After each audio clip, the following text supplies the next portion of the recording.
Il y a 24 ans, la Turquie écrivait la plus belle page de son histoire. Ce dimanche à 6 h du matin, la sélection turque entre en lice dans cette Coupe du Monde 2026 face à l'Australie à Vancouver, l'occasion parfaite donc de se replonger dans l'incroyable épopée turque de 2002. On rembobine. En 2002, la Turquie dispute seulement la deuxième Coupe du Monde de toute son histoire, après sa première participation donc en 1954.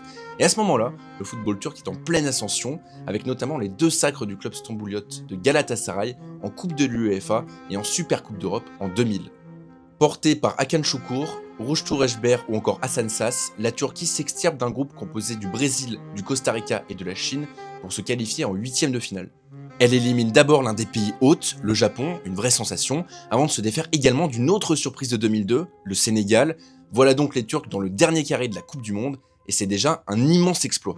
Mais en demi-finale, la Turquie recroise la route du Brésil qu'elle avait déjà affronté en phase de groupe, et elle chute à nouveau face au futur champion du monde brésilien, composé notamment de Ronaldo, Rivaldo ou encore Ronaldinho. Reste donc la petite finale face à l'autre pays hôte, la Corée du Sud, un match notamment marqué par le but le plus rapide de l'histoire de la compétition inscrit par le capitaine turc Hakan Şükür en très exactement 10,8 secondes de jeu.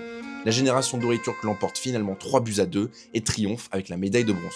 Après ce parcours légendaire, la Turquie n'a plus jamais disputé le moindre mondial. Alors 24 ans plus tard, les Turcs vont-ils à nouveau faire rêver leur peuple? Réponse sur le terrain.